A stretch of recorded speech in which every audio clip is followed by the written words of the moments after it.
الوضع الحالي في غزة حاليا وضع مأساوي بصراحة يعني، وشيء يعني محزن جدا.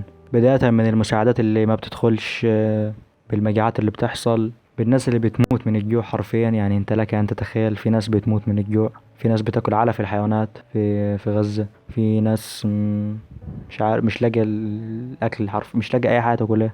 مش عارف يعني الموضوع تحول معايا من مجرد ان انا بدعي وان انا زعلان الى انكار، الى كل الحاجات اللي انا بشوفها. يعني بقيت بقلب على تيك توك مثلا، بقلب على اليوتيوب، بقلب على اي حاجه، بقول يا عمي انت بتعمل ازاي كده وفي ناس بتعمل، يعني فاهم يعني اللي هو مش عارف، حالتي بقت مأساوية في الموضوع ده. بقيت بحس بوهن وبضعف وبخذلان، وان احنا فعلا ضعاف جدا، و... وان احنا يعني مش عارف اقول ايه بصراحة. بس بقيت بحس يعني بحاسيس كتيرة جدا متلخبطة. اكيد من ضمن الشعور ان انا مشارك بشكل او باخر في قتل الناس، او في، لا يعني تحس كده ان انت خذلت الناس دي. تحس ان انت كان المفروض تعمل حاجة وما عملتهاش او مش عارف تعملها. بتحس ان من الدنيا من حواليك كله بيتخطى، بس انت مش عارف تتخطى. كله بينسى، كله بيرجع، كله بيعتاد المشهد حرفيا. بتحس ان موضوع المقاطعة بقى مش عارف، بقى بأثر عكسي مثلا. بتحس بحاجات كتير. بقينا بنركز ازاي ان احنا نقاطع مش عارف ايه وخلاص، يعني كأننا كده عملنا اللي علينا، مع ان احنا عارفين ان احنا ما بنعملش اللي علينا ولا حاجة، وان اللي علينا اكتر من كده بكتير. بس احنا بشكل ما بنعتاد المشهد. وبرضه لك ان تتخيل ان مش بس احنا بنعتاد المشهد، لا، في ناس بتحاول تعكس المشهد. يعني في ناس من حوالينا يعني وبيتكلموا نفس لغتنا، بيحاولوا ان هم، مش يعني هجيبها لك صريحة، يشتموا في غزة مثلا. يحاولوا ان هم يشتموا في الناس اللي بتناصر غزة. بيحاولوا ان هم يتقربوا للكيان بشكل ما. ما بتعرفش يعني الناس دي ازاي، الناس دي اللي في دماغها، الناس دي بتفكر ازاي. مش عارف.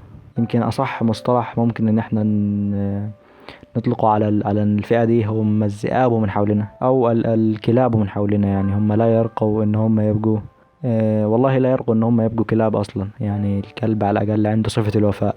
يعني هو نجس بس عنده صفة الوفاء الكلب على الاقل. يعني هم دول الصفة الوحيدة اللي باينة جدا ان هم ناقصينها، هي صفة الوفاء. الناس دي مش وفية للعهد وخائنة للعهد. بس طيب، الموضوع اللي هبدأ اتكلم عنه دلوقتي ده، انا هعمل فيديو مطول كامل بيشرح الحيثيات بتاعة الموضوع اللي هبدأ اتكلم فيه ده دلوقتي. وان شاء الله هينزل على القناة. فعليا ايه اللي بيحصل على تويتر؟ اللي بيحصل على تويتر هو بيحصل في حتت تانية كتير، بس يعني بس بيتجلى بشكل اوضح على تويتر. واللي بيحصل هو ان في ما يعرف باللجن. اللجنة دي هو مصطلح هشرحه بإذن الله برضه في الفيديو اللي هينزل بشكل مفصل. ولكن خلينا نقول ان هو شخص بيبقى مسجوج باغراض معينه. تمام. في الاغلب الاغراض دي وسخه برضه، يعني مش اغراض عاديه. ويبدا يقول كلام بقى من نوعيه الفلسطينيين دول باعوا ارضهم وراجعين، مش عاجبهم. وكمان يعني مش عاجبهم ان احنا بنبعت لهم مساعدات وناكرين الجميل والحاجات دي. طبعا انت عارف ان الكلام ده بيتقال من ناس جايين من منين، يعني من دوله ايه بالظبط. مش مضطر ان انا اقول. في نوعيه بقى تانية من اللجن دي، بس يعني نوعيه تانية ممكن ما يكونوش لجن، ولكن هم بينتموا لنفس الافكار. هم القوميين المصريين او الكيمتاويين. بص، هو كيمت بس الناس اللي بيكنوا باسمها، مش عارف ايه، كيمتاويه. ماشي. دول بقى ليهم كلام تاني مختلف. دول بقى بيقولوا كلام من نوعية احنا مصريين، اهم حاجة مصر، احنا ملناش دعوة طالما الشبر اللي من بعد الحدود ما اتلمسش، فاحنا ملناش دعوة. طبعا دول متطرفين في حاجة، يعني دول بيتطرفوا في نوعية الكلام اللي هو احنا مش عرب، واحنا مش احنا بس مصريين فقط، وانا جدي رمسيس الثاني، وانا جدي مش عارف. فشغل الهبل ده هو ده اللي بيبقى موجود من فئة القوميين المصريين او الكمتوية. برضو الكلام ده هيتم مناقشته في الفيديو اللي جاي.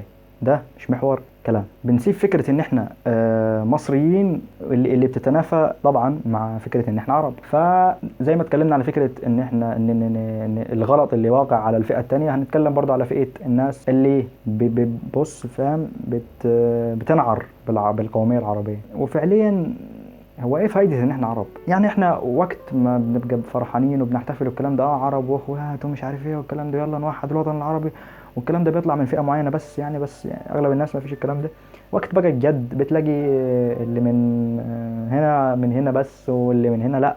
انا راجل مشكلة ان الكلام غالبا هيتفهم غلط، بس عايز اوضح الفكرة يعني. فلنسمي الموضوع على انه مثلا شخص ماشي، المفروض ان هو عربي، ولكن يعني ما وراء كلمة عربي في قومية تانية، ولتكن مثلا القومية الفهم السويدية مثلا. فدخلنا كأس العالم وكسبنا كام ماتش، بس يعني ايه وقت الجد لا، احنا سويديين، احنا مش عرب، نحن نرفع كلمة السويد فقط لا غير. طبعا انت فاهمني يعني، فاهم؟ ريبليس حاجة تانية بدل السويد، ما علينا. من هنا بقى هنروح لسؤال تاني، وهو هل احنا عرب؟ هو اكيد مش انا اللي هجاوبك على السؤال ده يعني، بس السؤال ده معقد جدا. وهل انت بتسأل السؤال ده من زاوية اللغة ولا من زاوية العرق، ومن زوايا كتير تانية برضو؟ لو من زاوية اللغة فأيوة، كل اللي بيتحدثوا العربية فهم عرب، ولكن من زاوية العرق الموضوع بيختلف، فالأعراق هنا مختلفة، حتى أعراق البلد الواحد مختلفة. يعني بلد مثلا زي العراق في أكراد وفي عرب اللي بيتكلموا اللغة العربية بس. يعني الموضوع برضو معقد جدا، لان انت مش هتعمل تحليل وراثي لكل الشعب عشان تعرف اصله بيرجع لايه. ففي دول مثلا زي ما قلنا زي العراق، في سوريا فيها اقليه كرديه برضو، وفي العراق برضو في اقليه كرديه، في لبنان في دروز ومش عارف ايه، فالموضوع بيختلف يعني. طبعا في المغرب في امازيغ، في الجزائر امازيغ وهكذا. فمن ناحيه الاعراق الموضوع مختلف جدا. ولكن لو احنا بنبص لها من ناحية اللغة فاحنا عرب. نيجي بقى للإحداث الجديد اللي حصل في فكرة ان احنا عرب، وهو القومية العربية. ان احنا بنحاولوا ان احنا نربط بعض مش باللغة بس، لا، نربط بعض حتى بالأصل او بالعرق، واختراع عرق عربي، وان احنا عرب، احنا عرب لغويا. ولكن يعني فكرة القومية دي يعني بوظت حاجات كتيرة. لو بصينا للموضوع من نظرة تاريخية هنعرف ان اللي اخترع القومية العربية مش عرب، بل هم في الأساس الناس اللي كانوا عايزين يقسموا المنطقة بشكل أو بآخر، أو عايزين يقسموا الإسلام، فاخترعوا شيء أصغر من السكيل بتاع الإسلام، وهو العرب أو القومية العربية. وبذلك فبعد التصغير من سكيل الإسلام إلى فكرة العرب، جه من بعديها فكرة ليه ما نصغرش أكتر من سكيل العرب، ليه إن إحنا مصريين بس، أو إن إحنا سعوديين بس، أو إن إحنا عراقيين بس، مغاربة بس، أمازيغ بس، وهكذا. ومن هنا بقى بتيجي الحاجات اللي هي النعرات، النعرة القومية العربية، والنعرة القومية القومية بقى اللي هو فكرة القومية الوطنية. والحاليا طبعا منتشرة أكتر هو القومية الوطنية. بس إحنا اللي بيهمنا حاجة دلوقتي، وهو الشيء اللي هيفيد أهل غزة فعليا. اللي هيفيد أهل غزة لا القومية الوطنية ولا القومية العربية، لأن القومية العربية أثبتت على مدار السنين إن هي مجرد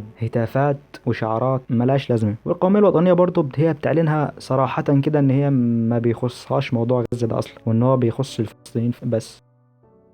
الاتفاقية الأشهر في تاريخ المنطقة، اتفاقية سايكس بيكو، أو القعدة بتاعت سايكس بيكو كده، فاهم؟ قعدة على القهوة قسمت المنطقة. دي كانت تقريبا المرحلة الثانية من تقسيم الدولة العثمانية أو المنطقة بالعموم، للناس اللي ما بتحبش الكلام عن الدولة العثمانية. يعني من نظرة مصرية فسايكس بيكو يعني برضو جت على مصر. يعني هي مصر من ما قبل سايكس بيكو غير مصر بعد سايكس بيكو. يعني القوميين المصريين بيجهلوا عن هذه النقطة، ان في يعني مثلا مدن زي غزة وجزء كبير من الساحل الشامي ده كانت نسبيا تبع مصر. جزء كبير من يعني السودان، والاخواتنا السودانيين بيزعلوا من الموضوع ده، بس يعني كان حكميا او كان يعني ما كانش يعني هما بيبصوا لها من ناحيه ان احنا اعلى وان احنا كنا حاكمينكم ومش عارف والكلام اللهبل ده، بس مش ده الفكره. الفكره ان احنا كنا يا سيدي دوله واحده، تمام يا سيدي، مش هقول لك ان الدوله دي اسمها مصر، تمام، بحكم ان يعني الاداره كانت هنا، فالمفروض ان هي يبقى اسمها مصر، وده شيء ما يعيبكمش. ولكن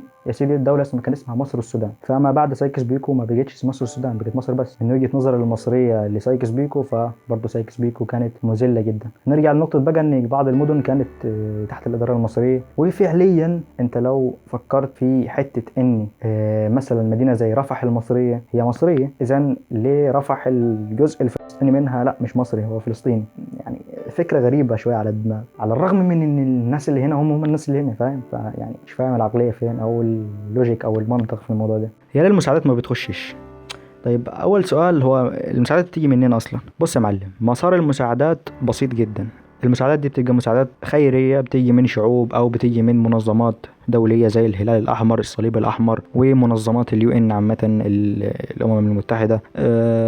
وفي بقى دول بتبعت مساعدات. المساعدات دي بتتشحن على مطار العريش، وهي أقرب مدينة مصرية لقطاع غزة. المساعدات بتنزل في مطار العريش وبتتستف وتتظبط وتتحمل على شاحنات وتروح فين؟ معبر رفح. وهنا المعضلة اللي بيحصل كالتالي، ان الشاحنات دي بشكل او باخر بيكون لازم انها تتفتش. فاكيد هتتفتش من مين؟ هتتفتش من، مش عايز اقول الاسم بس انتوا عارفين. وهم يعني عندهم حق بصراحة الجماعة، ما يعني ما بيرفضوش حد، بس بيأخروه. يعني ممكن مثلا يقعدوا يفتشوا في شاحنة واحدة 5 ساعات، ولك ان تتخيل شاحنة واحدة 5 ساعات، اذا انت كده هتدخل في اليوم مثلا، لو هنقوله ان هنقعدوا 24 ساعة نفتشه، هتدخل في اليوم اقل من 5 شاحنات. وده رقم غبي يعني.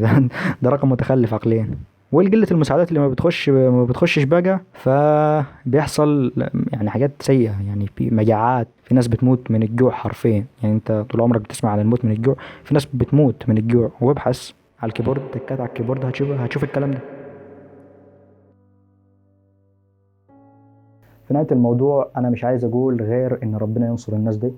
الناس دي شافت ويلات إحنا مش هنقدر إن إحنا نتحمل إن إحنا نشوفها. في النهاية في أي صلاة أنت بتصليها حاول إن أنت تدعي للناس دي، ما تنساهمش. أنا ما اتكلمتش عن المقاطعة في الفيديو ده، ولكن يعني ما ذكرتهاش بشكل كبير، بس قاطع. ده أكيد الحاجة الوحيدة اللي أنا ممكن إن أنا أنصحك بيها وتكون عملية حاليا على مستوى الأفراد يعني. بس ده اللي أنا ممكن إن أنا أقدر أقوله لك. ما تنساش الدعاء، لازم تدعي دايما، ما توقفش دعاء. بس ده كان فيديو النهاردة. أتمنى الفيديو يكون لاقى استحسانكم. يعني كان من نوعية الفيديوهات اللي صعبة شوية في تحضيرها، صعبة شوية في الكلام فيها، تتفهم غلط غالبا. ولكن يعني أنا هحاول إن شاء الله إن الموضوع ما يتفهمش غلط ما بعد الفيديو. بس ده كان فيديو النهاردة. أتمنى الفيديو يكون عجبكم.